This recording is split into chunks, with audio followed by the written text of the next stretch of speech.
And you shall know the truth, and the truth will make you free.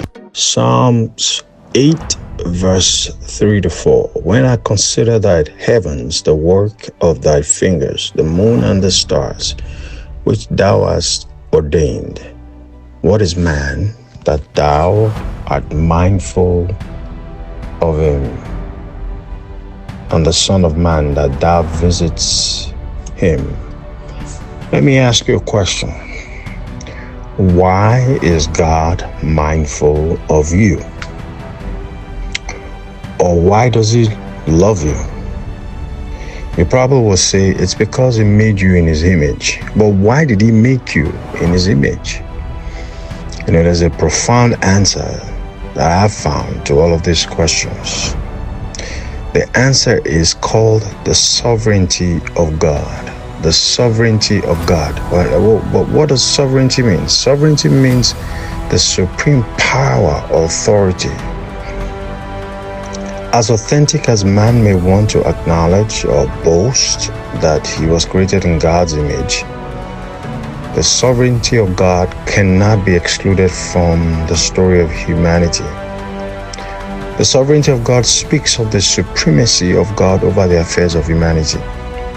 This may sound contradictory to the belief that God gave the earth to man until the devil interfered. But I have found that God's sovereignty sometimes, or most times, superimposes the choices that we end up with in life. Now, this is not to diminish the power of choice, the power, your free will.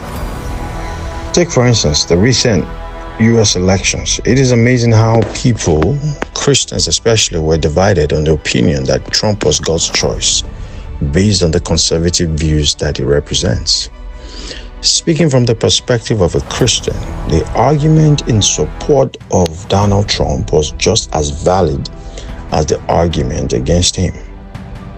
The thought that God would choose such a man was strange to some believers, while the thought that it shouldn't be God's choice was also strange to most of the Christian MAGA supporters. This is what I think. I believe God's sovereignty elected and re-elected Donald Trump. I believe Donald Trump was re-elected not just by people's votes, but by God's intervention. God's sovereignty is so independent of your logic, your feelings, or your opinions. That's why Matthew 11 verse 6 says, "Blessed is he whosoever shall not be offended in me." God's sovereignty settles all arguments. It is independent of whether you agree or not. The study of God's sovereignty is evident in the life of Abraham, Joseph, Jacob, David, Rahab. The list goes on and on. Why do you think God chose these people I just mentioned? Did he choose them because they were righteous? Let me ask you, how righteous was Jacob when God said, "Jacob I love, Esau I hate"? Romans 9 verse 13.